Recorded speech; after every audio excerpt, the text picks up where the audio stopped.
I don't know whether I'll be able to, hold your interest for the next, I don't know how much, next 20 minutes or whatever. Anyway, I thank Dr. Neeru Jori for calling me here. It's always a pleasure. It's actually a delight to be among the students in such a gathering. And it's also a challenge. Delight because all of you are students, your teachers tell you to come, you all sit here and you're forced to listen to us. If it was some other audience, they would have walked away. Challenge because the next 20-25 minutes, whatever I plan to speak, to hold your attention and hopefully make it interesting for you people. Anyway, I'm quite happy that, in fact, Neeru Jori was telling me that you can come, your time, my time was supposed to be at 11:15, she said you can come around that time. But I decided to come earlier because I wanted to listen to the other speakers before me, and I'm glad I did. Because these are two areas of advertising and PR. Your time, sir. My apologies. No, that's not. These two areas, advertising and PR, are something which is, both these areas, for a journalist, is an anathema.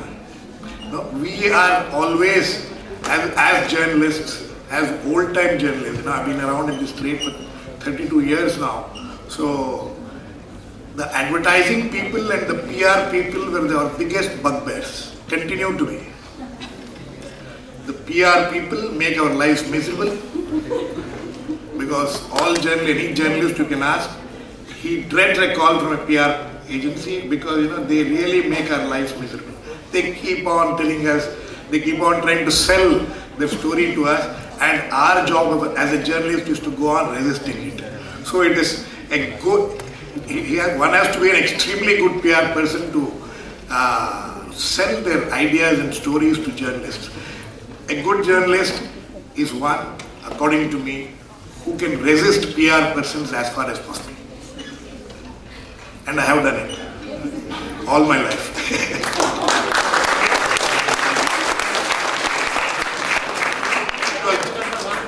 Because journalism is not about PR. Journalism is a more serious thing.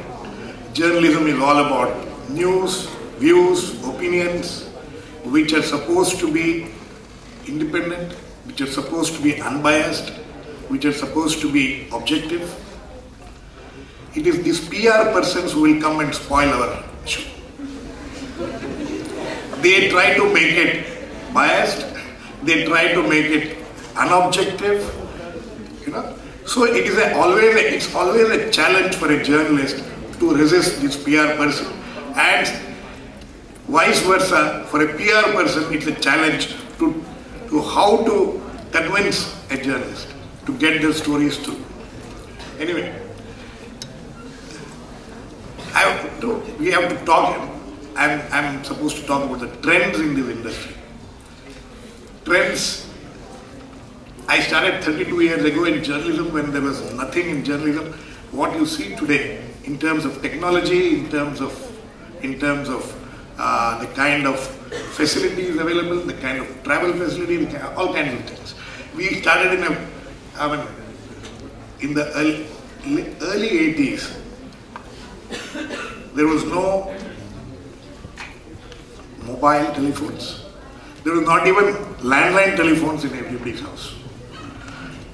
The biggest challenge for a journalist in those days was to travel, commute, find sources, get information, checking information. All these things were a challenge. Today it's all on our fingertips. Today, two things have happened which has made a journalist's life very comfortable. Sometimes too comfortable for anybody's comfort. Unfortunately, journalists have become more lazy because of this. One is the Google, the second is the mobile. And mobile and all that it has with the smartphones and all kinds of things which have evolved over a period of time. So these two things were not there. Everything had to be done, manually. If I had to, today, because of Google, if I want to know who Sunil Khosla is, all I have to do is Google and I'll find out his history. But in those days, I first had to find his telephone number. If he had a telephone, many of them didn't have a telephone. So we had to go and check, meet him or meet somebody who is close to him to get all the information. So information gathering was a huge, huge challenge in those days. So in the last 30 years, what has happened is, as I have seen, as I have myself evolved as a journalist, both in terms of my understanding of the subject and in terms of understanding the technology which is involved. Life is much more easier for a journalist today. But I'll come to the other things, why it is not, in terms of these two things, life is easier for a journalist, but for a journalist, there are several things which are a major challenge. One of the biggest challenges is credibility, to retain credibility. You will find that nowadays hundreds of newspapers, magazines have come up. There are apparently 400 24/7 news television channels in this country. 400. Unbelievable. I don't know who is watching all of them. 400 news television channels across the country. And as one of my gurus, actually my guru, I would call him my mentor. Jaipal Reddy, who was the former Union Minister of Information and Broadcasting and other things. He said, as the volume has grown, as the volume of newspapers, television channels have grown, the credibility of everything has dipped. So it's inversely proportionate. The growth of the media and its credibility coming down has been inversely proportionate. Which is the biggest challenge for journalism, for journalists in this country, is how to retain credibility. Even now, I won't say that I'm not that kind of a pessimist that I'm not cynical to say that everything is lost. But the problem is that there is a huge credibility crisis as far as the media is concerned. And partly responsible for them, partly responsible for it is the PR, or the PR people.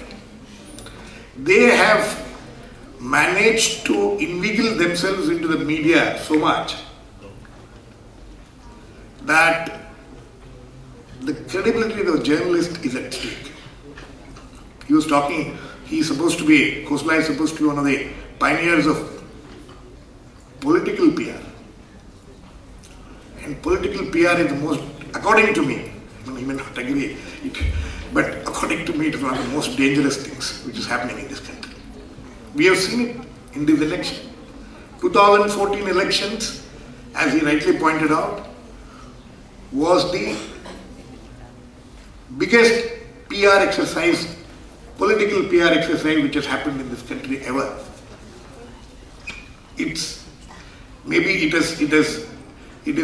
was a bigger event than what we witnessed in America, often. We have not seen. For journalists, this was a nightmare.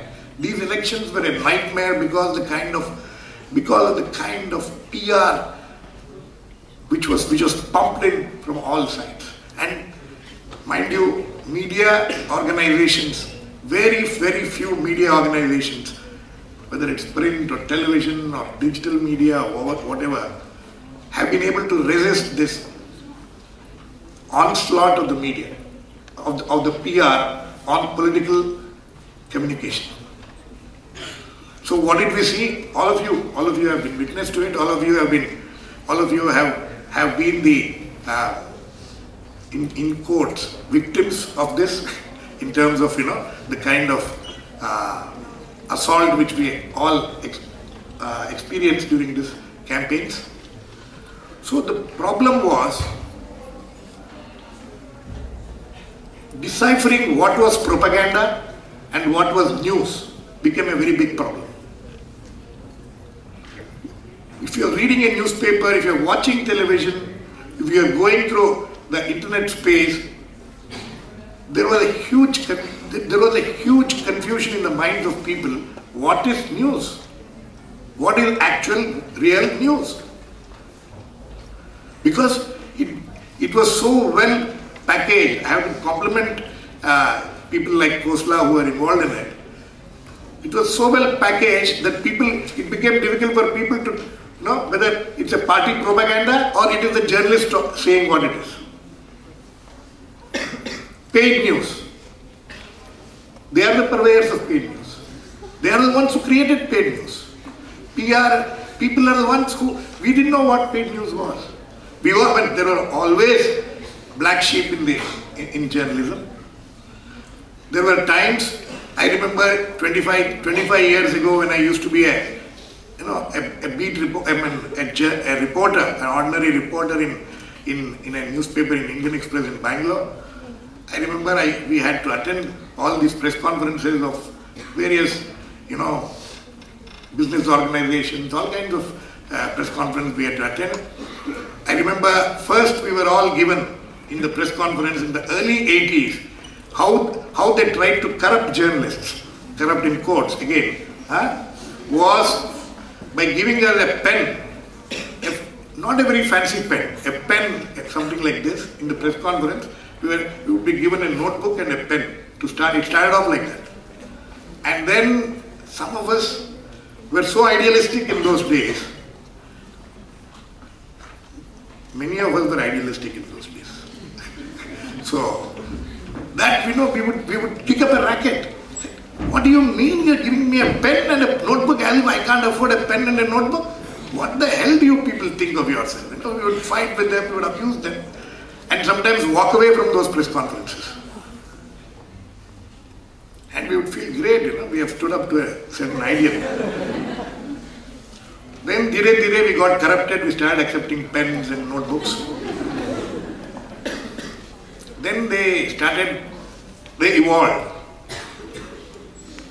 Then every press conference meant, in journalistic, among the reporters, the word was, somebody, I would tell my colleague or the colleague would ask, where are you going? I said, there's a press conference.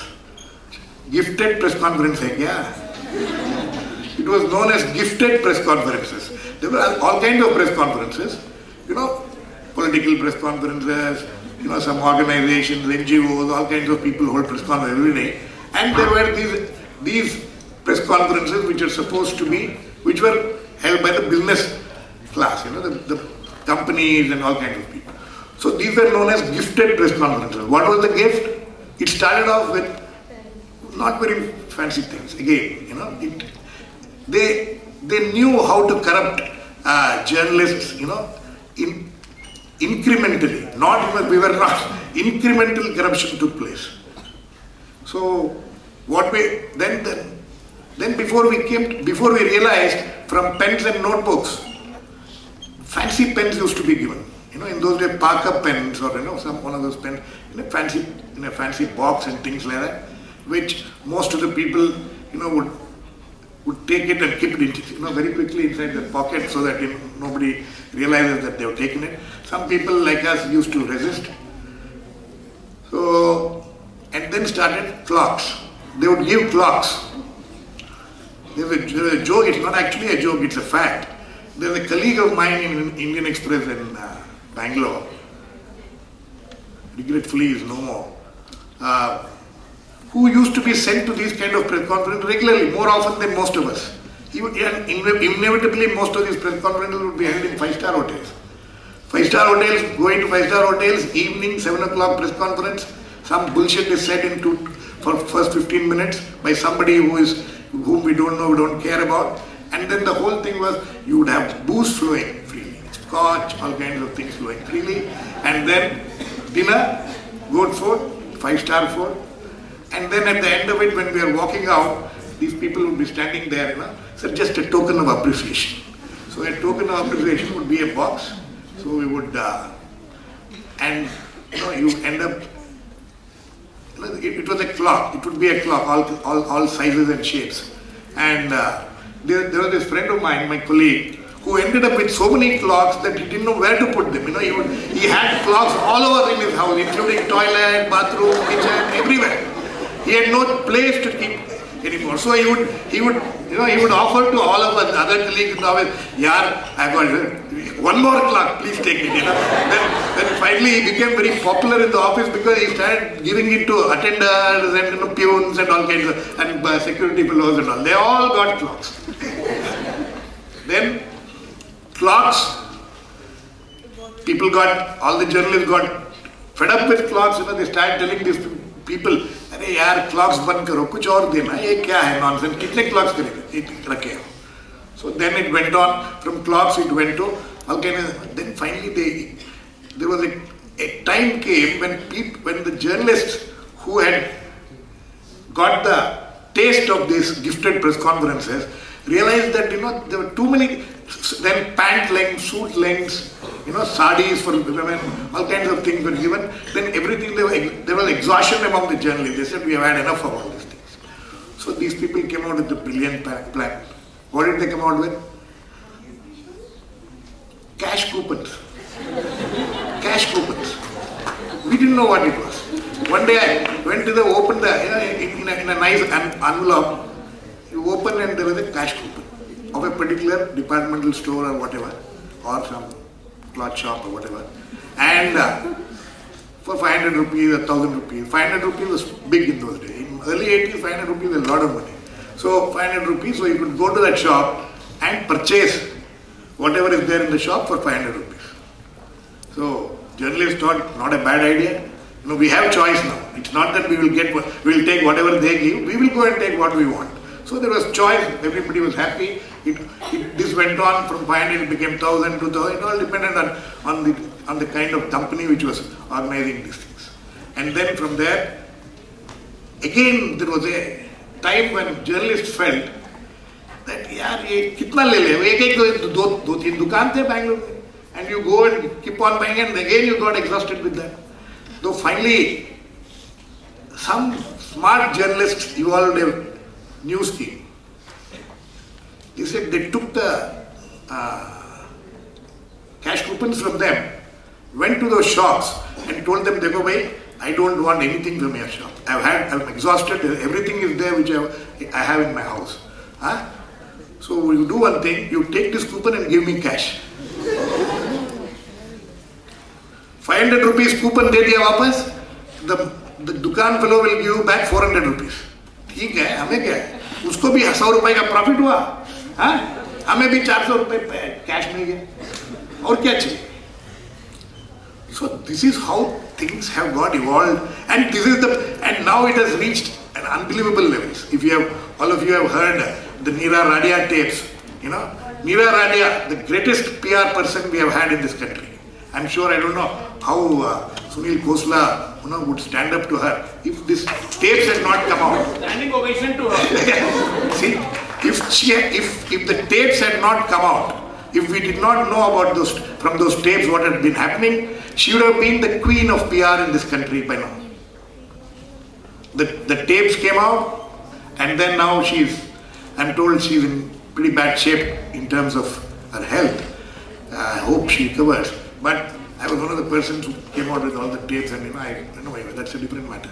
No, what I'm saying, the trends as far as industry is concerned, we have gone through all these phases. We have reached a stage where journalism has become a challenging profession to resist these kind of influences. How do you resist these kind of influences? And then our advertising ladies here, if you ask any major newspaper magazine in this country who have to some extent had the courage, or television channels had the courage to come out with stories which were critical of any corporate houses or things like that, you will know how they are manipulated, how they are restrained, how they are contained by these advertising people.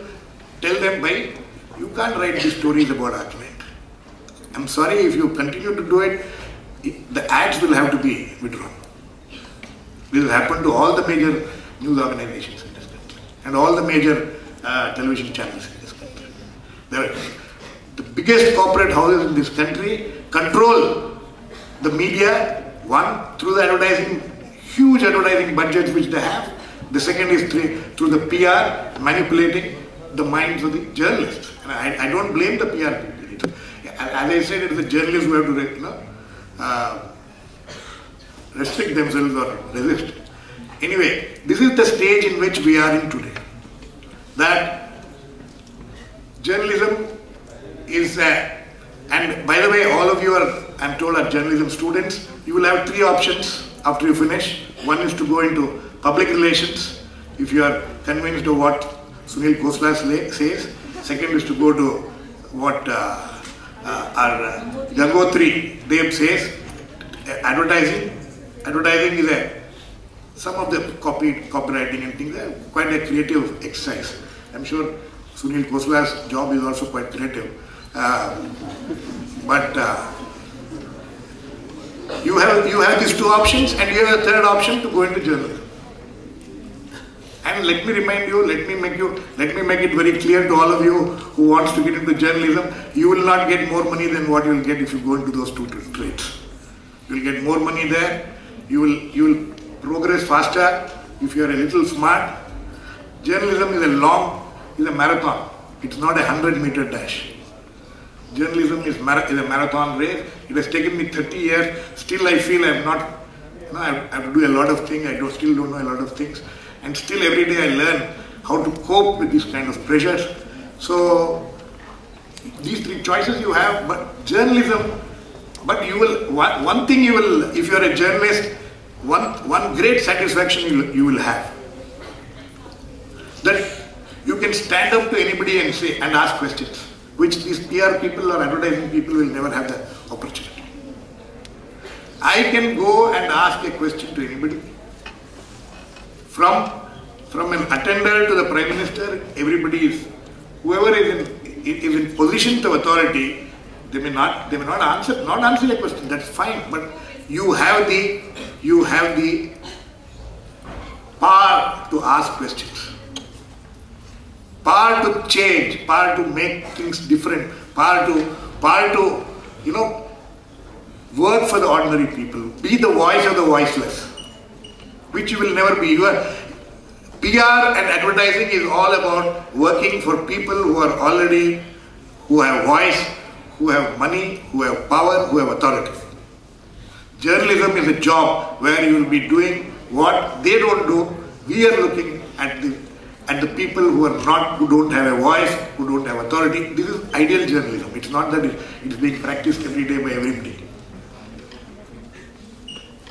Okay? So, that is the state of affairs. And then, as far as changing news formats are concerned, I am told there's going to be a question-answer session, so I'll quickly conclude. So, as far as changing news formats are concerned, a lot of it is being made about the kind of changes which are happening, the kind of technology which has come in, the way whether print media will survive, whether television itself will survive, because everything is now on mobile and people are, people have all kinds of, and we don't know what else will happen in the next 5-10 years. The technology, the way the technology will grow. A lot of things are being said. But I am convinced that journalist and journalism will remain in whatever format. It doesn't matter. When 30 years ago, there was only in print media. And the way print media was printed, the newspapers, magazines were printed were a different thing, and now what it is different. Tomorrow, there may be other. The fact of the matter is, there will be different delivery systems of news and journalism. From print, it came to television to radio, radio to television, now digital media, now I don't know what else will happen. Okay?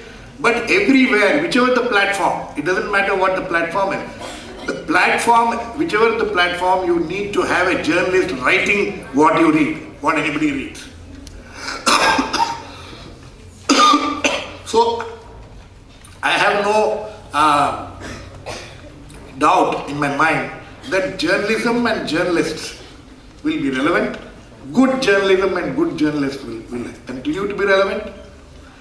And if all of you, now that we have this explosion of explosion of internet, digital space, you have thousands and thousands of websites and all kinds of things. Social media has come in. You will read all kinds of. But still, tell me, all of you, as ordinary readers or as citizens, if you want to know what is really happening, you still have to go to a website which actually is a website belonging to a newspaper or a television channel in which you think you have some faith and trust.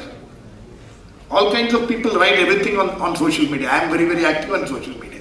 But even when I pick up something from whatever I am reading from various places, whether it's a television channel's website or a newspapers or magazines website, I am very careful what kind of thing I am posting there, because I want to post only credible things, which I think is credible.